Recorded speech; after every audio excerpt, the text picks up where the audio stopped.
Hi guys, kumusta po? And share lang about dito sa game app na may palibreng 10 pesos to 100 pesos pag nag-download po kayo ng app, which is libre po, no? Ulitin ko, wala kayo lalabas dito kahit piso. So kunin nyo lang yung libre from 10 pesos to 100 pesos po yan randomly. And then yung libre is pwede yung gamitin panlaro sa mga games na available dito. Tapos pag lumagpas po kayo ng 100 pesos is pwede siyang i-withdraw sa inyong GCash. So nawi-withdraw naman po. Instant naman yung withdrawal or mabilis po yung withdrawal nila sa GCash. Ulitin ko, minimum withdrawal is 100 pesos.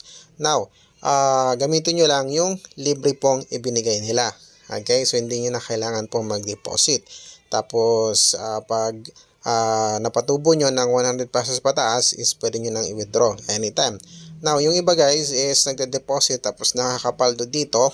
Pero alam naman natin yung mga ganito guys, sa una lang, no? Sa una is pwede kang tumubo pero sa uli is pwede kang malugi. Kaya naman pag-isipan nyo muna kung magde-deposit po kayo sa mga ganito. Okay? And ulitin ko, libre lang. Sa libre lang tayo. Pag naubos yung libre na ibinigay po nila, pwede naman is i-delete nyo na lang yung app, no? Kasi yung iba kasi is na tetempt pa mag-deposit tapos napapalaro tuloy. So yung iba is napapalaki yung deposit kasi nga gusto makabawi or gusto kumita ng malaki.